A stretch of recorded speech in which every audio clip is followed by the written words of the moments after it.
चलिए आगे ज्ञान और ध्यान की ओर।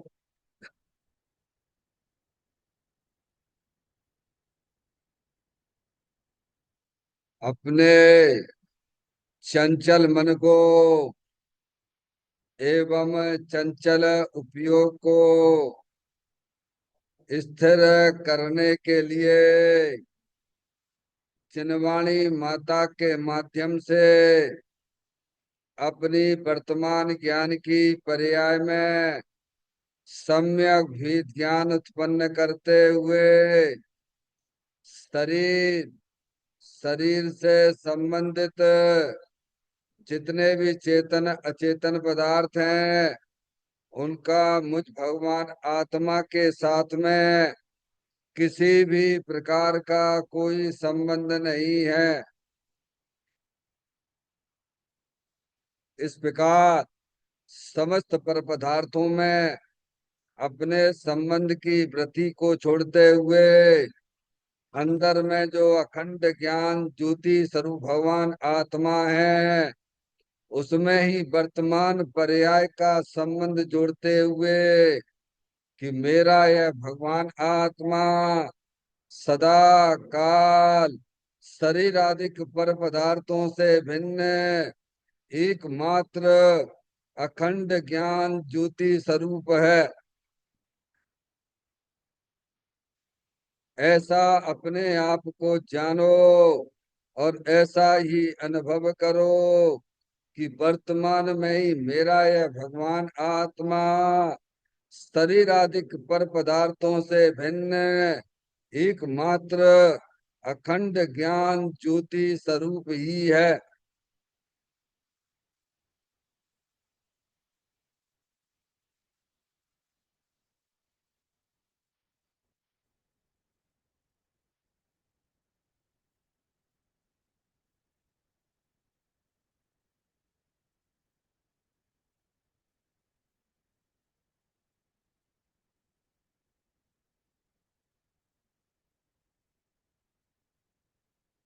इसी प्रकार से संसार अवस्था में आत्मा की पर्याय में जो भी पुण्य पाप के परिणाम दिखाई देते हैं वे समस्त परिणाम परद्रव्यों के लक्ष्य से होने वाले भाव हैं। वे हमारे आत्मा का स्वभाव नहीं है।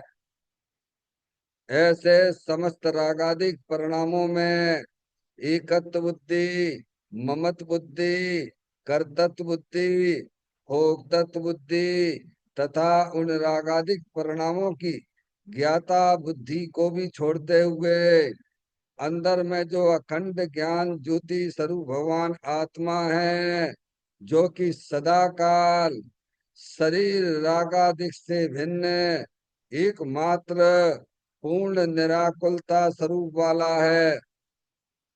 ऐसा अपने आप को जानो और ऐसा ही अनुभव करो कि वर्तमान में ही मेरा यह भगवान आत्मा शरीर रागादिक से भिन्न एकमात्र पूर्ण वीतराग आनंद मूर्ति स्वरूप है।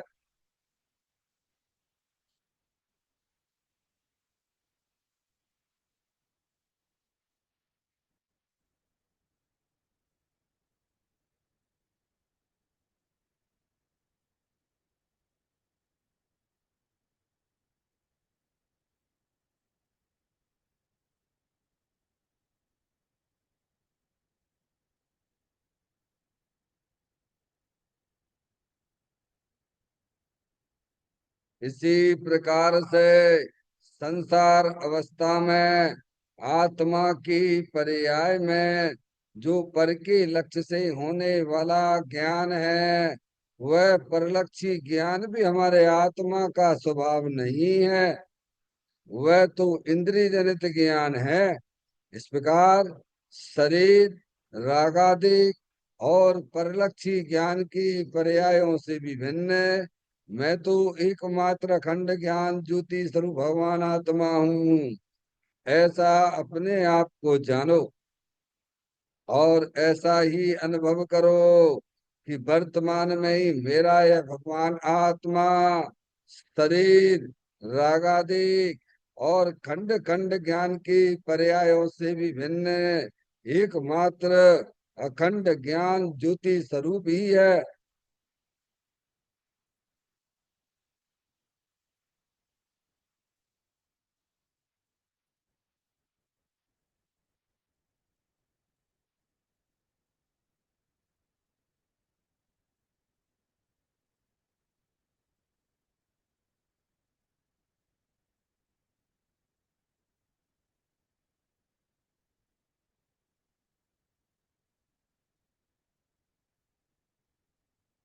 द्रव कर्म भाव कर्म नो कर्म रहित शुद्धात्म स्वरूपो हम।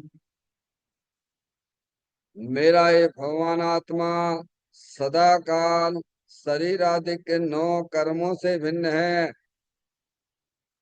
मेरा ये भगवान आत्मा सदा काल मूढ़ भाव कर्मों से भी भिन्न है। मेरा ये भगवान आत्मा सदा काल ज्ञानावरण आदि आठ कर्मों से भी भिन्न है। इस प्रकार द्रव कर्म भाव कर्म नो कर्म तीनों कर्मों से रहित मैं तो एकमात्र परम पवित्र शुद्धात्म स्वरूप हूँ। ऐसा अपने आप को जानो और ऐसा ही अनुभव करो कि वर्तमान में ही मेरा यह भगवान आत्मा तीनों प्रकार के कर्मों से रहित एकमात्र परम पवित्र शुद्धात्म स्वरूप है।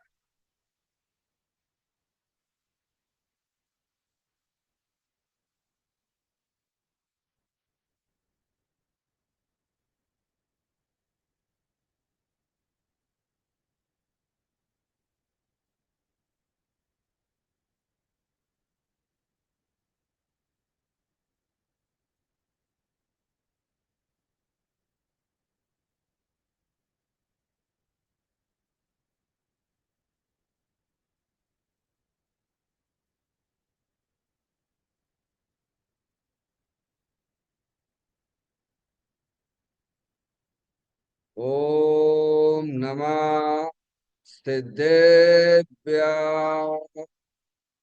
ओम नमः सिद्धेभ्यः। ओम नमः सिद्धेभ्यः। चिंतन स्वयं का चैतन्य तत्व महान है। निज का करूं मैं चिंतवन निज का करूं श्रद्धान में। शुद्धात्मा ही देव है जो गुण अनंत निधान है। मैं स्वानुभव में देख लूं आत्मा स्वयं भगवान है। मैं स्वानुभव में देख लूं आत्मा स्वयं भगवान है। डिम्मल जान परिठिया कम कलंक डैवी अप्पा लद्दऊ जैन परूं ते परम भी सब कर्म मल्लिका नाश करो अरु प्राप्त कर निजो आत्मा। जो नीरद मल ध्यान में नम कर निकल परमात्मा। सब नाश कर घन गाति हरि अंत पद को पालिया। कर नमन उन जिन देव को यह काव्य पथ अपना लिया। श्री योग सार जी नामक परम आध्यात्मिक ग्रंथ स्वाध्याय हेतु में विराजमान है। आज से 1400 वर्ष पहले इस महान पवित्र ग्रंथ की रचना दिगंबर संत योगेंद्र महाराज जी हुए हैं। उन्होंने इस महान पवित्र ग्रंथ की रचना की और उन्होंने इस ग्रंथ का नाम योग सारथी रखा। योग सारथी का सीधा सा अर्थ है मुक्ति के मार्ग में। योग का मतलब जोड़ होता है, किसका किसके साथ में जोड़ करना। तो अरिहंत परमात्मा कहते हैं कि अपनी वर्तमान शुद्ध ज्ञान की पर्याय का अंदर में जो अपना त्रिकालिक ध्रुव भगवान आत्मा, जो कि सदाकाल द्रव्य कर्म भाव कर्म नौ कर्म से रहे एकमात्र अखंड ज्ञान ज्योति स्वरूप है। ऐसे गायक प्रभु परमात्मा में अपने वर्तमान सुत ज्ञान की पर्याय का संबंध जोड़ने का नाम योग है, जिसे शास्त्रीय भाषा में सम्यक दर्शन सम्यक ज्ञान भी कहते हैं। और चैतन्य भगवान आत्मा में ही अपनी वर्तमान पर्याय को मग्न कराना, लीन करना, स्थिर करना, उसे सार कहते हैं, यानी सम्यक चारित्र कहते हैं। तो योग सार क्या हो गया? सम्यक दर्शन, सम्यक ज्ञान, सम्यक चारित्र वाली निर्मल पर्याय, पवित्र पर्याय, जो अपने आत्मा के आश्रय से प्रकट होती है, इसे यहाँ योग सार कहते हैं। और इसे ही अरिहंत परमात्मा मोक्ष मार्ग कहते हैं और इसी का नाम धर्म है। देखिएगा, योग सार ग्रंथ के माध्यम से हम और आप यहाँ पर 69वें नंबर की गाथा का स्वाध्याय चल रहा है, जिस गाथा का मूल विषय यह है कि जीव सदा अकेला है, अकेला था, अकेला है और अकेला ही रहेगा। फिर जीव का कर्तव्य क्या रहा कि वह अपने आप को अपना आप को अकेला जाने, अकेला माने। समझ में आया? ये उसका कर्तव्य है। भाई जैसी वस्तु स्वरूप है वैसा जाने कि जीव अकेला है, अकेला था और अकेला रहेगा। तो हमारा तुम्हारा क्या कर्तव्य है कि आप अपने आप को अकेला जानिए। आप जीव हैं, कौन है? जानने देखने वाली चेतन आत्म वस्तु है। तो आपका हमारा कर्तव्य ये है कि आप अपने आप को जीव जानिए और अकेला जानिए। कोई दुनिया में हमारा कोई भी नहीं है।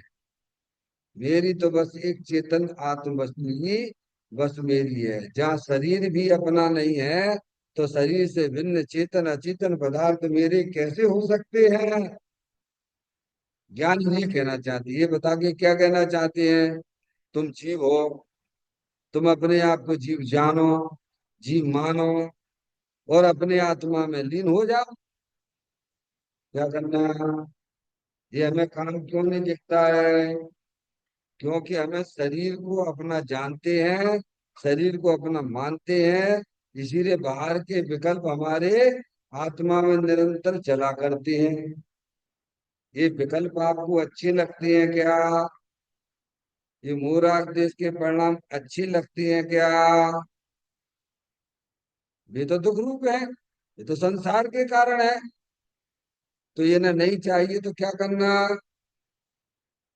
कि मैं अकेला हूं, अकेला ही था और अकेला ही रहूंगा। तो क्या हो जाएगा? ये आपके जो पर्याय में जो विकल्प चलते हैं, जो टेंशन वाली पर्याय चलती है, वह आपकी पर्याय में आत्मा में से दूर हो जाएगी और आपकी पर्याय में एक पवित्र पर्याय की उत्पत्ति होगी। क्या होगी? सम्यक दर्शन, सम्यक ज्ञान, सम्यक चारित्र वाली निर्मल पर्याय, पवित्र पर्याय की उत्पत्ति होगी। तब आप मोक्ष मार्गी होंगे। ये बताने का मतलब क्या है? जीव अकेला है कि तुम जीव हो, जानने देखने वाली चेतन आत्म वस्तु हो। समझ में आए भैया? तुम गलती से अपने आप को शरीर रूप देख रहे हो। ये तुम्हारा देखना सही नहीं है, तुम्हारा मानना सही नहीं है।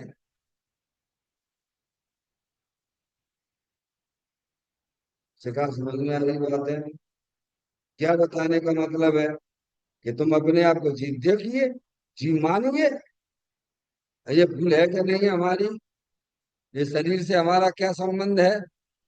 ये शरीर तो अनंत पुद्गल परमाणुओं का पिंड है। अगर सुखी होना हो तो आप अपने आप को चेतन भगवान आत्मा जानिए। अपने चेतन भगवान आत्मा मानिए, मेरी दुनिया में कोई भी मेरा नहीं है। ऐसा आप ज्ञान श्रद्धान पक्का रखिए। अरे ग्रह ग्रस्त में हो तो कोई बात नहीं, घबराने की जरूरत दोनों में। ऐसे ज्ञान श्रद्धान के साथ में तो घर गृहस्थ अवस्था में रहा जा सकता है। हमारे अनंत तीर्थंकर गृहस्थ अवस्था में ही थे। समझ में आई? ऐसा श्रद्धा और ज्ञान के साथ में यह आत्मा गृहस्थ अवस्था में रह सकता है। समझ में आई? ये काम करना। देखिए, गाथा का पाठ करते हुए आगे अपन उस गाथा के पॉइंटों में विचार करेंगे। जन्मे मरे सुख दुख भोगे नरक जावे एकला। अरे मुक्ति महल में भी जाएगा जी अकेला ही। देखो, महावीर भगवान के बारे में तो आपने वर्तमान युग के माध्यम से पढ़ा ही होगा, सुना भी होगा कि महावीर भगवान समूह शरण में उनका जीव बैठा हुआ था। किस नाम से था? मारीची के नाम से, बराबर। तो वहां पर सभा में भी प्रश्न उठा कि प्रभु, इस सभा के अंदर कोई तीर्थंकर का जीव है क्या? आया था कि नहीं आया था? हम्म? तो भगवान की दिव्य ध्वनि में क्या आया? हाँ है। ये मारीची का, मारीची है ना? मारीची कौन था आदिनाथ का? वो था। समझ में आया भैया? उनकी दिव्य ध्वनि में आया कि ये 24 का 24वां तीर्थंकर है क्या? वे पहले तीर्थंकर थे आदिनाथ भगवान। अब ये जीव जो है ना, ये बैठा है ना हमारी, ये 24वां तीर्थंकर बनेगा। तो केवल ज्ञान में तो सभी बातें प्रत्यक्ष रूप से भाषित होती है। भूत की, वर्तमान की, भविष्य की, जैसी है वैसी भाषित होती है। यही तो केवल ज्ञान की दिव्यता है ना। तुम्हें जिनको बताया कि हाँ ये है 24 तीर्थंकर बनेगा 24वां, लेकिन उसको नहीं रहा गया। उसने उस दिव्य ध्वनि का भी विरोध किया और उठ के चल दिया। तो कितने मत चलाए? 363 मत चलाए। मिथ्यात का गणित, मिथ्यात का पोषण करवाया, किया और करवाया। फिर उसके बाद कितने भव उसने कहाँ कहाँ कैसे कैसे, वो वर्तमान योग से आप पढ़ सकते हो। फिर अपन चलते हैं, वही चीज सिंह पर्याय में आया। आया ना, घूमते घूमते घूमते घूमते विरोध किया ना जब धोनी का कर्म बंधे ना। हम्म, सिंह में आया, वही चीज तो वही था ना, हमारी जीव वाला ही था ना। और वही जीव देवगति में गया, वही जीव का सब राजा के यहाँ पैदा हुआ, वही जीव महावीर हुआ। तो जीव में क्या परिवर्तन हुआ? तो यही तो भगवान कह रहे हैं ना। अभी आप मनुष्य पर्याय में पहले त्रियंत गति में हो गए, देवगति में हो गए, नारकी में हो गए, कहीं भी हो गए, पर तुम जीव ही हो तो ना। जब से दो मुनराजों के द्वारा संबोधन मिला त्रियंत गति में, तो ओ, तू सिंह नहीं, तू तो जीवराज है। क्या कैसी अवस्था में उपदेश मिला बोलिए आप? हम तो यहाँ आके पवित्र स्थान पर आकर बैठते हैं, सुनते हैं, लेकिन वहां भी जीव गंदी अवस्था में रहने पर भी सम्यक दर्शन की प्राप्ति करनी। समझ में आए भैया? आप स्वीकार करना है कि मैं तो चेतने से भगवान आत्मा हूँ भाई। मैं तो जानने देखने वाली चेतन आत्म वस्तु हूँ। मैं लड़का लड़की नहीं हूँ। ऐसा जहाँ ज्ञान श्रद्धान हो जाता है, वहाँ नियम से गारंटी से आत्मा की पर्याय में जो संकल्प विकल्प विपरीत चलते हैं वो ध्वस्त हो जाते हैं। वो पर्याय में अतीन्द्रिय आनंद की प्राप्ति हो जाती है भगवान। ये लाभ होता है।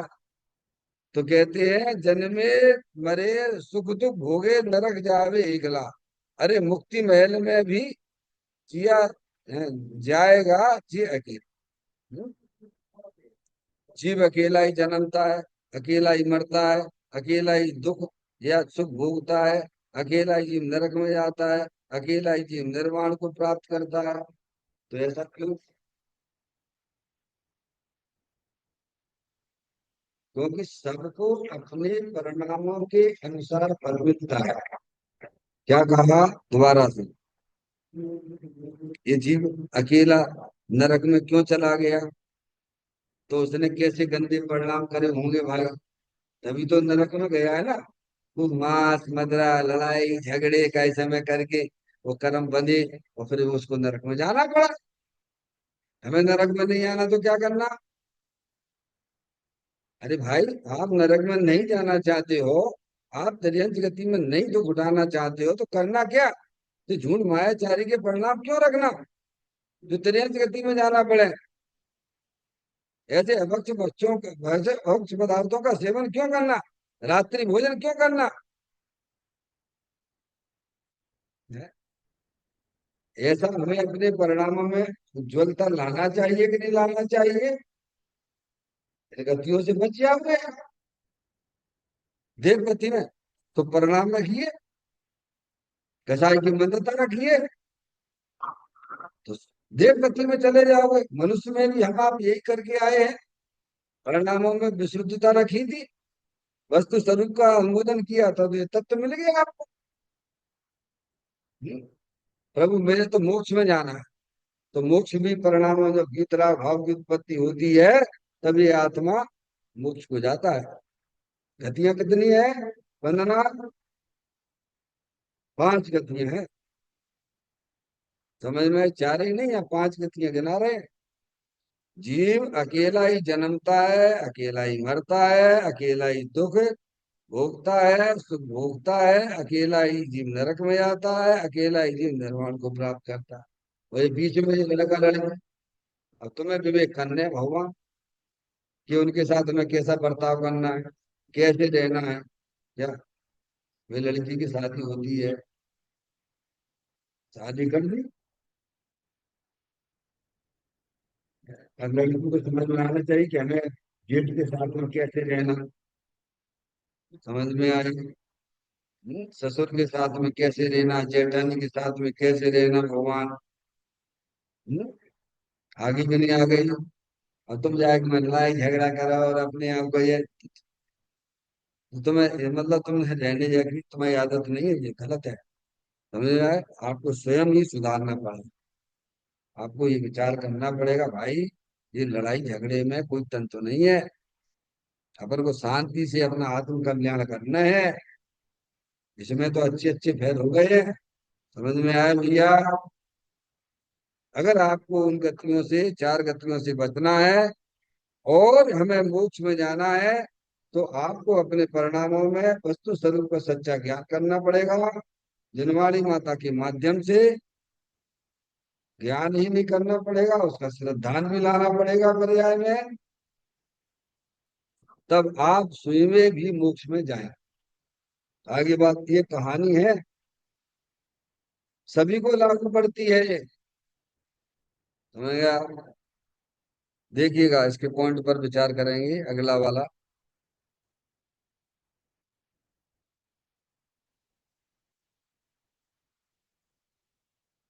जीव अकेले ही जन्मता है और देह छूटे तब अकेला ही परलोक में जाता है। ये हो गया है। चलिए, दूसरा पॉइंट ये हो चुका। इस गाथा में एकत्व भावना पर विचार किया गया है। 4 गतियों के भ्रमण में अनेक जन्मों में इस जीव को अपने अनेक माता पिता भाई बहन स्त्री पुत्र मित्र जड़ वस्तुएं का संयोग हुआ, छूटा। आत्मा तो अकेला ही रहा है, कोई साथ आया नहीं। इसलिए हे जीव ऐसा विचार कर तू अपना शीघ्र आत्महित कर ले। मुझे लगता है ये पॉइंट हुआ नहीं है ऊपर का, आप बोल दिया आपने। करें, 1 मिनट।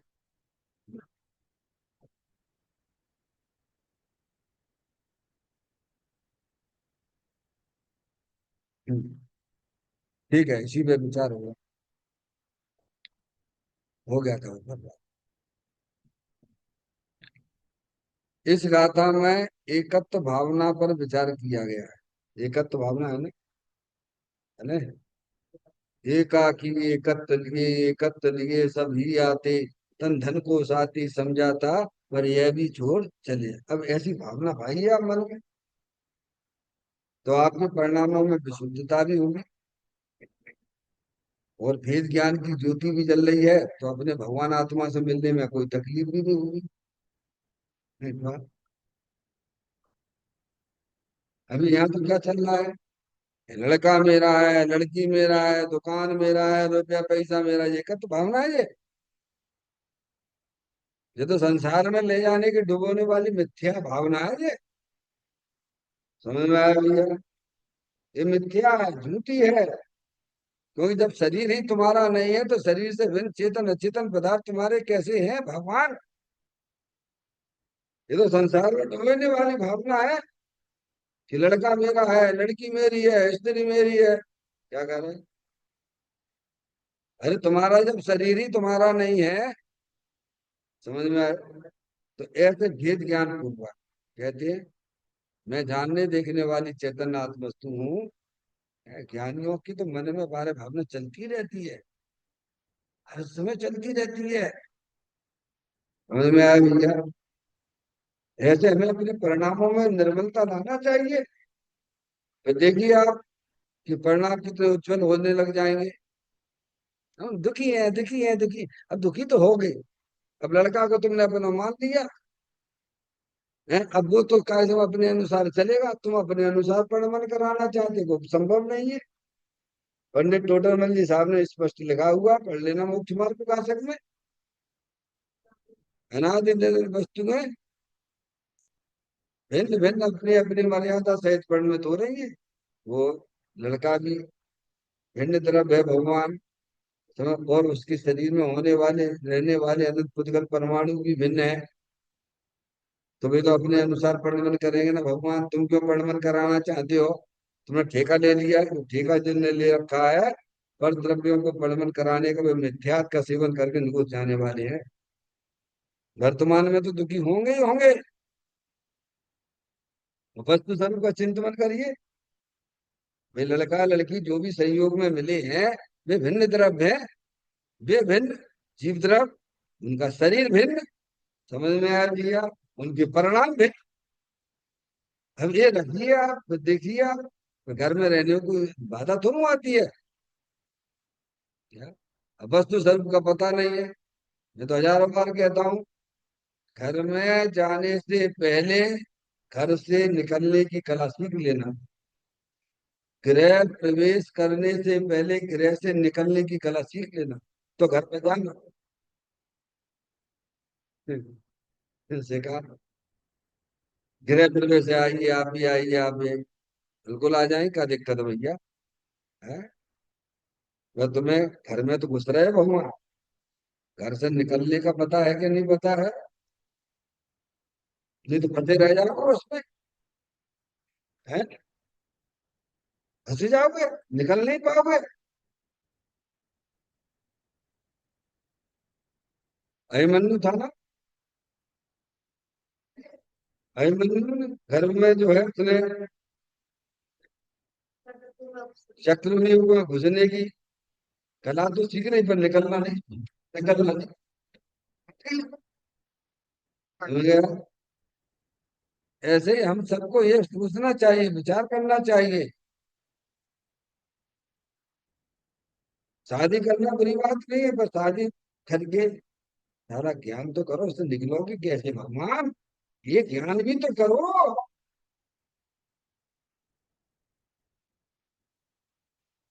इस गाथा में एकत्व भावना पर विचार किया गया है। ये जो मूल गाथा जो है योगेंद्र महाराज जी की 69वें नंबर की है, एकत्व भावना, बस अपने स्वरूप की भावना, सबको भिन्न भिन्न रूप से जाना।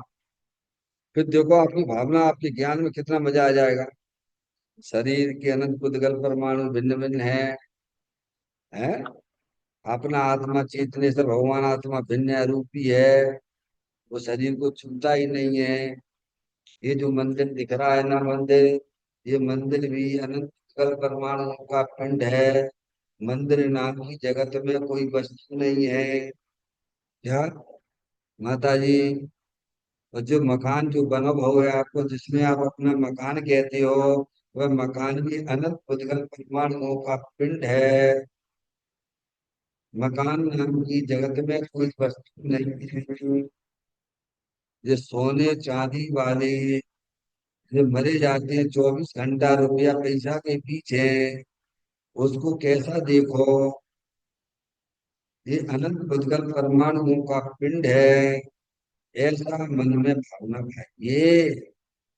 उसे बोलते एकत्व भावना। मिलावट होती नहीं है शरीर के अंदर, चेतन आत्म वस्तु रहने पर भी कभी मिलती नहीं है।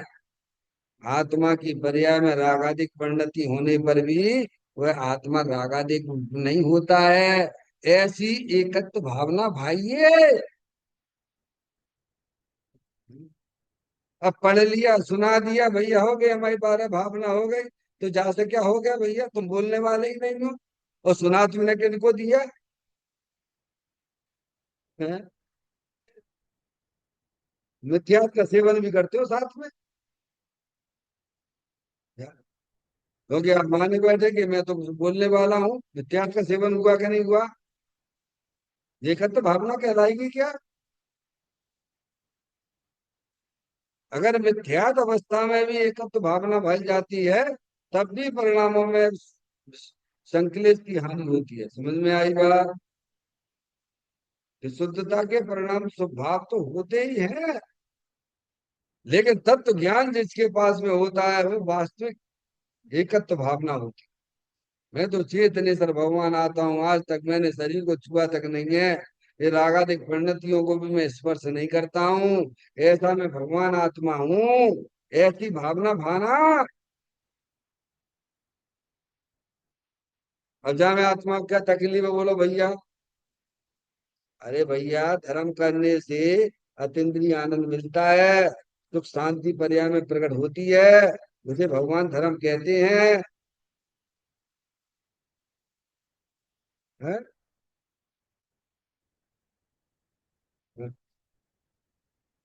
भाई आप जैसा खाओगे वैसी तो डकार आएगी ना।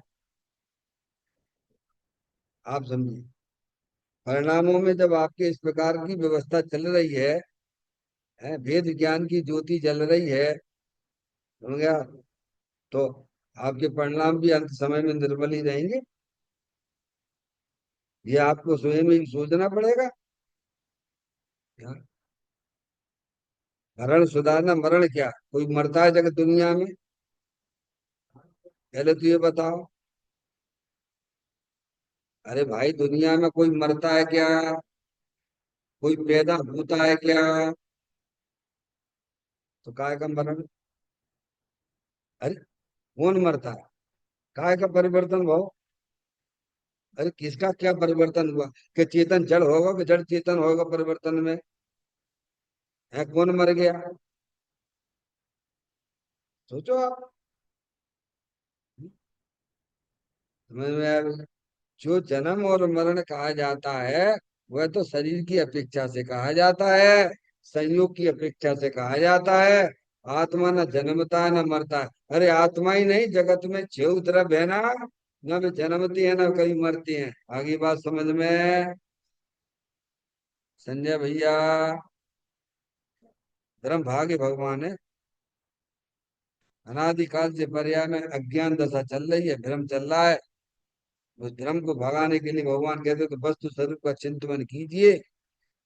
एकाकी एकत्व लिए सभी आते, तन धन को साथी समझा, तब पर यह भी छोड़ चले जाते। ऐसा जब परिणामों में आपकी विशुद्धता आएगी, है, समझ में आया भैया? ज्ञान ही नहीं, बारह भावना भाते हैं, उनके परिणामों में से यही चलता रहता है बस। तभी तो ज्ञानी बना बना रहता है। प्रचंड कर्म का उदय आने पर भी ज्ञानी अपने ज्ञानत्व को नहीं छोड़ती। समय सारणी गाथा है कि नहीं है? 185वें नंबर की गाथा आचार्य कुंकुन देव ने लिखी है कि नहीं लिखी है? प्रचंड कर्म का उदय आने पर ही ज्ञानी अपने ज्ञानत्व भाव को नहीं छोड़ता। इसका मतलब क्या?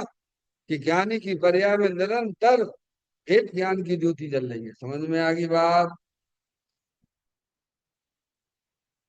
इस गाथा में एकत्व भावना पर विचार किया गया है। संजय भाई देखें,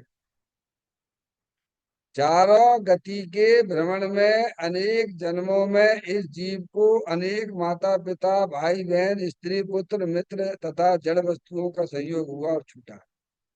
ये बात कैसी लगती है? अच्छी लगती है?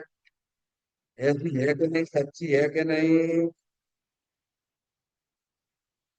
क्या जनवाणी माता जो कह रही है कि चार गति के भ्रमण में अनेक जन्मों में इस जीव को अनेक माता पिता भाई बहन स्त्री पुत्र आदि को मिले और छूटे भी।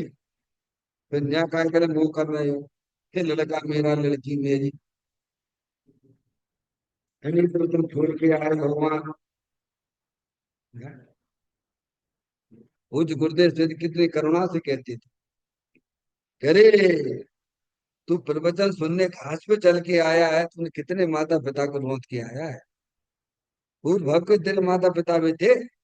अरे सड़क पड़ी हुई सड़क पे चल के आए ना भगवान, घास से चल के प्रवचन सुनने आ रहे हो तो ये तुम्हारी पात्रता है क्या? क्या बस सिखा, हम तो ऐसे बेशरम हैं कि अपने बच्चों की शादी भी घास के ऊपर ही करेंगे। ये जैनियों की ऐसी हालत होगी, समझ लो अब क्या कहें। उसे अपने माता पिता नहीं दिखते वो घास में, बिन माता पिता दिखाई देते जो वर्तमान में है। ये मोह की महिमा ही तो है ना। हमें दीर्घ दृष्टि वाला होना चाहिए। अनादि काल से चेतनेश्वर भगवान आत्मा था।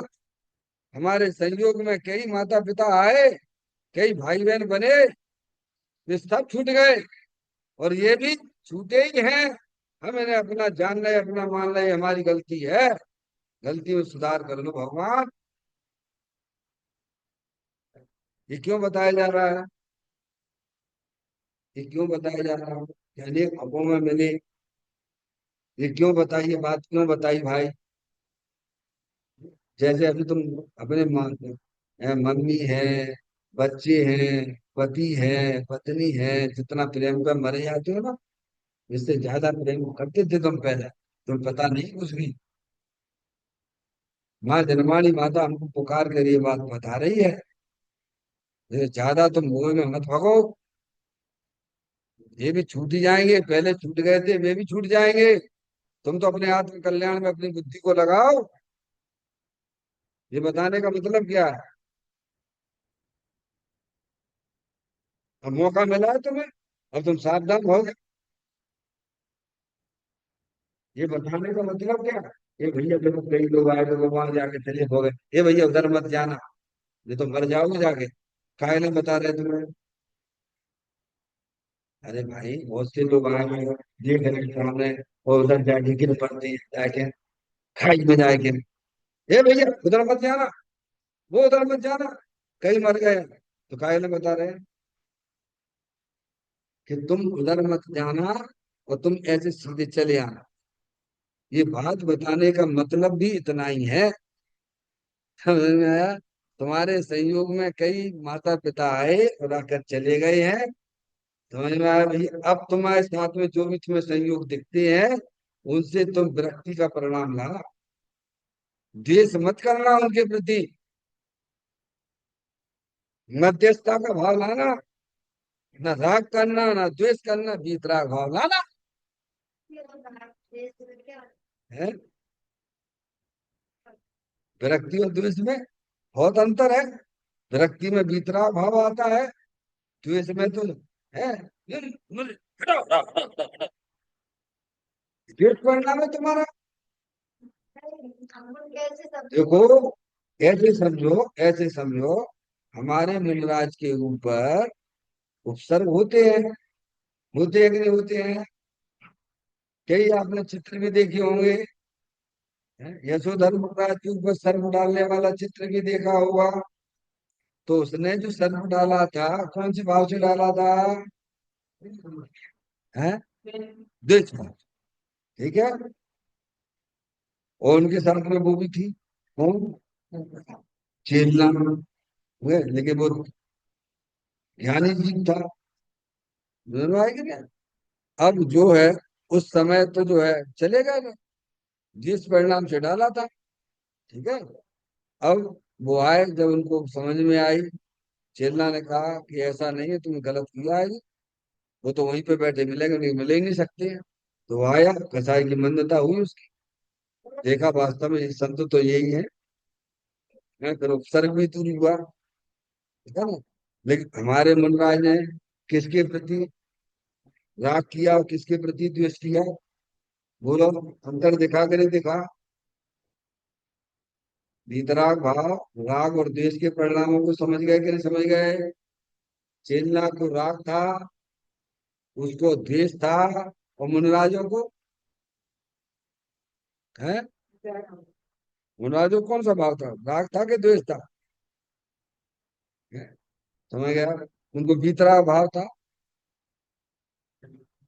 वैसे देखा जाए तो अंदर में उनको, मुनराजों को, उस द्वेष करने वाले के प्रति उपकार का भाव भी आता है। अगर ये नहीं आता तो कोई और आता। और ये तो मेरे को छुड़ाने के लिए आया, तो द्वेष तो होने का प्रश्न ही नहीं उस जीव के प्रति, इनके प्रति। तो भेद ज्ञान चल रहा है ना। अगर ये उपसर्ग नहीं करता, तो हम अपने आत्मा में कैसे और ज्यादा स्थिर होते। और हमको विरक्ति का परिणाम है। देखो, संसार का स्वरूप तो देखो। हमारे मुनराज ऐसे भी हुआ करते हैं कि उपसर्ग करने वाला ऊपर से ही फेंक देता, चट्टान पे रहते हैं, और वे फिर और मजबूती के साथ में अपनी आत्मा के साथ खड़े रहते हैं। ओ, जब संकट आता तो आप क्या करते हो? घर में आग लगती है तो क्या करते हो भाई? अरे बोलो संजय भैया। अपने घर में आग लग गई कि नहीं लग गई? तो आप घर में ही हो, तो आप किन किन को बचाओगे? अरे खुद तो पहले बच जाओ भगवान। ऐसे ही मुराजों के ऊपर स्तर के काल में वे और अपने चेतन भगवान आत्मा के समीप चले जाते। समझ में आ गए भैया? तो वो उनका हितकारी हुआ कि नहीं हुआ? बोलो एक प्रकार से।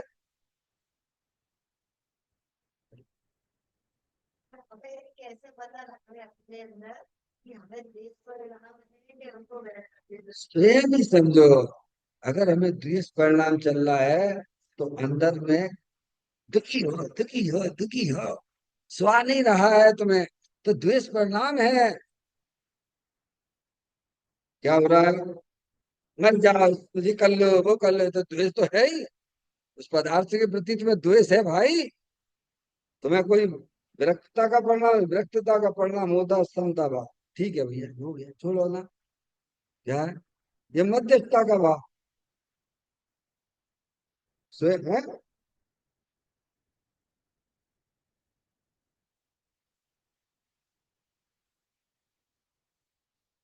एक विकल्पात्मक भी होता है। विकल्पात्मक है नहीं। बार बार उसी उसी को देखो, उसी वैसी देखते रहो, वैसी देखते रहो, वैसी देखते रहोगे। ये हमारे लिए ऐसी करता है, ये हमारे लिए ऐसी, जब देखो तब, जब देखो तब, जब देखो जब, जब देखो तब। तो देश परिणाम चल रहा है मध्य सा।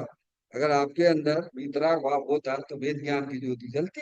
अरे हो गया, होने वाला हो गया, क्या हो गया, शांति रहो। समय ये आपकी कसाई की मंत्रता करो।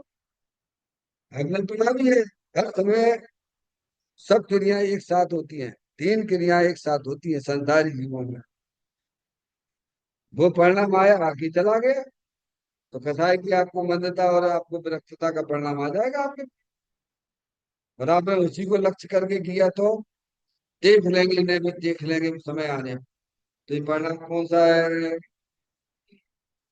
अरे भाई, अभी तुम कमजोर हो और किसी ने तुम्हारे ऊपर वार किया, समझ में आई? वार किया, और उस समय तो आप कुछ कर नहीं सकते हो उस समय, क्योंकि आप कमजोर हो, वो पहलवान है। नहीं तो जो है, देख लेंगे, मौका मिलेगा तब उनको छोड़ेंगे नहीं। क्या करेंगे? तो ये परिणाम कौन सा है? दिख रहा है कि स्पष्ट दिख रहा है कि ये कुछ नहीं कर रहा, पर सामने वाला क्या समझेगा? यार देखो कितना कर, और उसके परिणाम में क्या चल रहा है? बोलो उसे। उसे राग है कि द्वेष है? बाहर में क्या दिख रहा है? बिहार बाहर में दिख रहा है क्या? ये बहुत कसाई की मंदता नहीं है ये अंदर में देख लूंगा ना, जब मौका मिलेगा ना। तो वो कौन सा परिणाम चल रहा है? आगे बात समझ में? राग द्वेष और वीतराग रूप परिणामों को पहचान। वीतराग रूप परिणाम संभाव अपने चेतन भगवान आत्मा की दृष्टि पूर्वक ही हुआ करता है। समझ में आ गई? ऐसे पहचानिए, लक्षण से पहचानिए, अपने परिणामों को देखिए। अरे आप मिर्ची खाते हो, नमक खाते हो, शक्कर खाते हो, तो तुम्हें स्वाद दिखता है कि नहीं दिखता है? बोलो संजय भैया। मिश्री खाओगे तो मिश्री का स्वाद आएगा कि नहीं आएगा? नमक खाओगे तो नमक का स्वाद आएगा कि नहीं आएगा? है? मिर्ची खाओगे तो मिर्ची का भी स्वाद आएगा। हम आपसे पूछें, क्यों संजय भैया, क्या खा रहे हो? और तुम खा रहे हो तो मिर्ची, और बोलो पंडित जी तो हम तो शक्कर खा रहे हैं। तो शक्कर खा रहे तो तुम्हारा मुंह मीठो है क्या? नहीं, मुंह मीठो तो नहीं है, तो तुम झूठ बोलते हो। अरे तुम्हारा मुंह कैसा है, नमकीन वाला है कि मिर्ची वाला है कि मीठा है? ये तुम जानते हो कि नहीं जानते हो? बोलो। ऐसे ही ज्ञानी भी मेरे परिणाम में अशुभ परिणाम है, शुभ परिणाम है कि बीतराग भाव, उन तीनों को पहचान। समझ में आ गई बात? अरे आत्मा नहीं जानेगा तो कौन जानेगा? भगवान।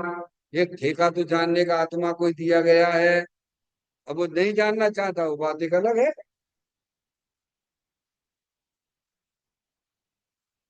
सिखा, आपके परिणामों में क्या चल रहा है, आप जानते हो कि नहीं जानते हो?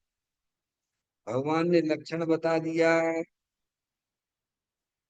कि नहीं जानते? पंडित साहब आप बताओ क्या चल रहा है, उनका मन पर आगे वाले है क्या तो बताएंगे? हैं? नहीं आई समझ में? तुम ही नहीं जानते तो हम तुम्हें क्या बताएं? तो केवली भगवान से जाके पूछ, वे बताएंगे। तो भैया मतलब है, अरे भाई इतना जितना जानते हो उतना ही बता सकते हैं आप मेरे। नहीं सर, मैं अपने परिणामों को भी नहीं जानता तो तुम जड़ हो क्या? या तो तुम अपने आप को जड़ कर लिया, वो भी आपको स्वीकार नहीं है। अरे आपके परिणामों में क्या चल रहा है? जैसे आप बाहर की चीज खाकर ये बता देते हो कि ये नमक है, ये मिर्ची है, और ये मीठा है, ये कैसे बताया?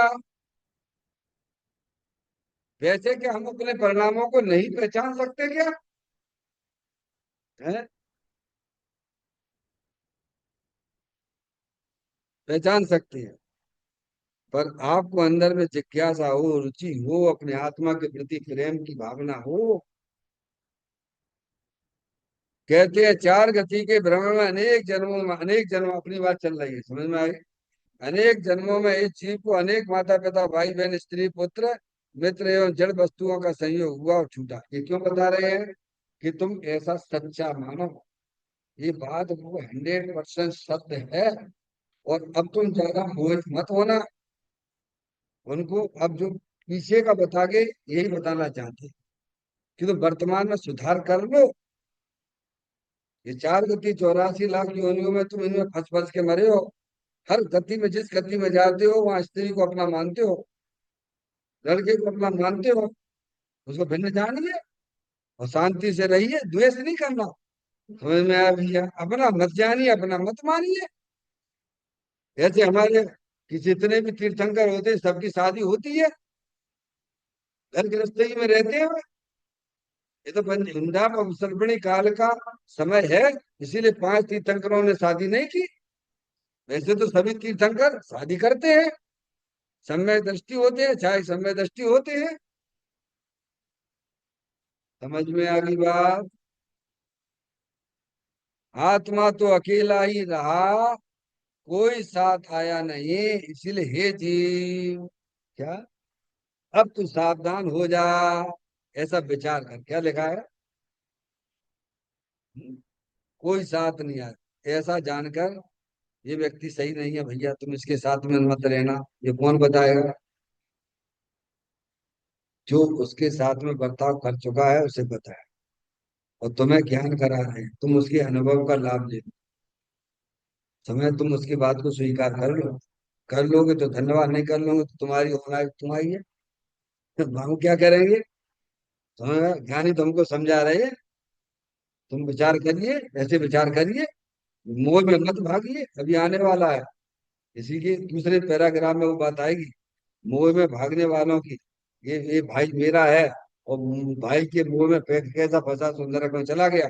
वो भी गया और ये भी गया। कल चर्चा करेंगे इसकी। समझ में आया भैया?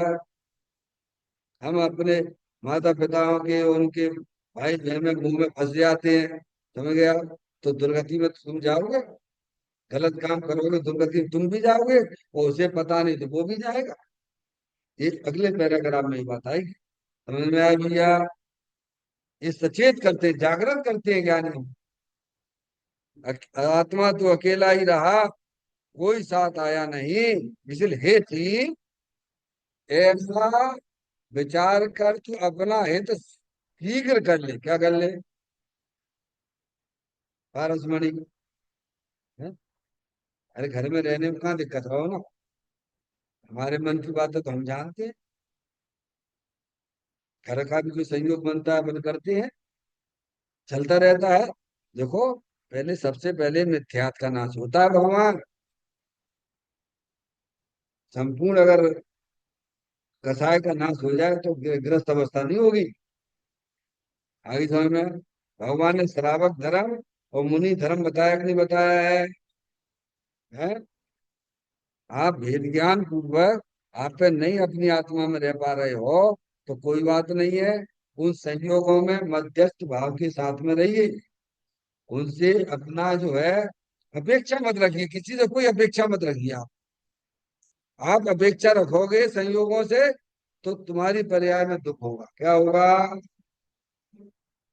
क्योंकि उसका परिणमन तो उसके अधीन है। समझ में आए? तुम लगे अपेक्षा लगाए बैठे हो, तो दुखी कौन होगा? दुर्गति कौन जाएगा?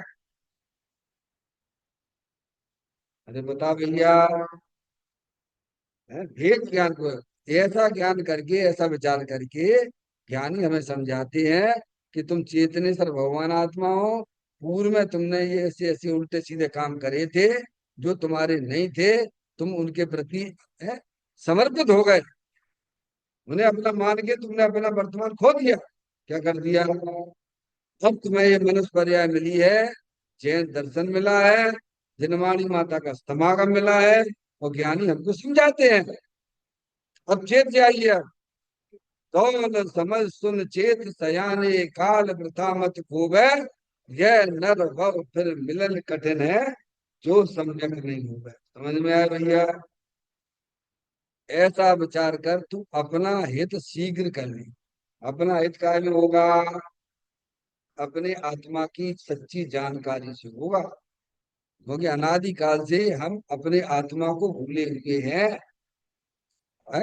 देखो, आप जो है उसमें से अपना समय निकालिए, घर गृहस्थी में से अपना समय निकालिए, वहां से हटिए।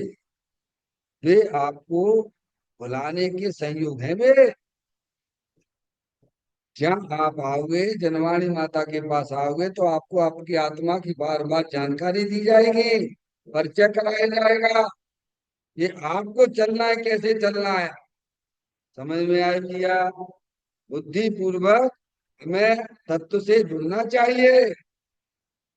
जनवाणी माता का ध्यान से सुनना चाहिए। जब ध्यान से सुनोगे तो विचार में भी आएगी। क्या कहा? इसीलिए शीघ्र ही क्यों कहा? देखो भैया, तुम्हारे सामने कितनी घटनाएं घट गई हैं। बिस्सा में लड़की नाचते हुए गिर गई, तुमने कुछ खबर दिया? अरे शीघ्र कहने का मतलब क्या है? तुम्हें भरोसा है? शिकार तुम्हें भरोसा तो वहां तक पहुंचने होंगे, है वो दरवाजे तक। हमको तो ना है। हमको तो कोई भरोसा नहीं भैया। भगवान कहते हैं नहीं, जो सांस गई है अंदर लौट के आ जाएगी, हमको कोई भरोसा नहीं है।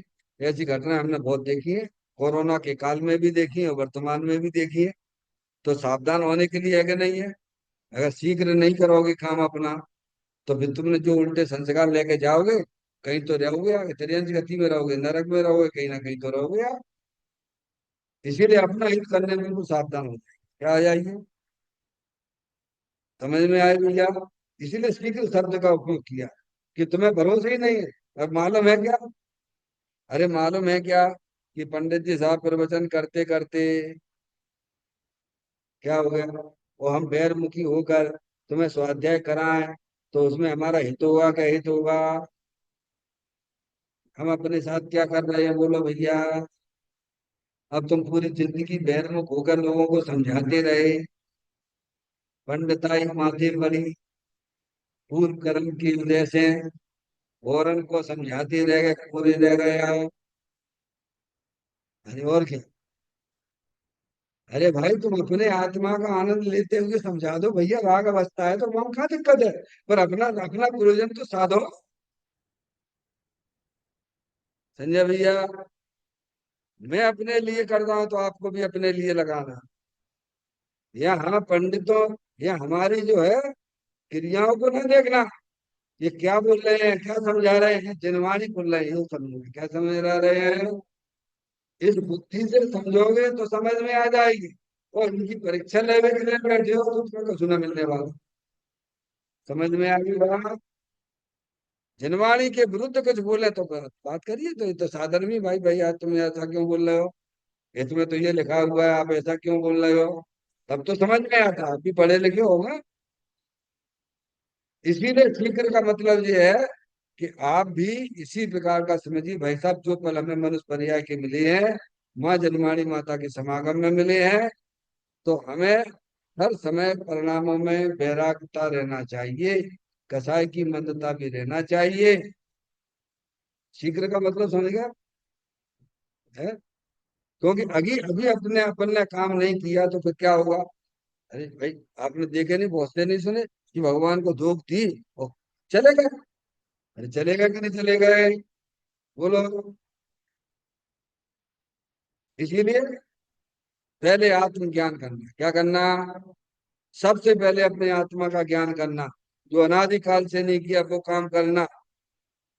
शीघ्र का मतलब ये है, अब तुम विलंब मत होना अपने आत्म कार्य में। शीघ्र का मतलब क्या है? तुमने इतना पढ़ा है, समझा है, अब तुम किसी के बहकावे में मत आना।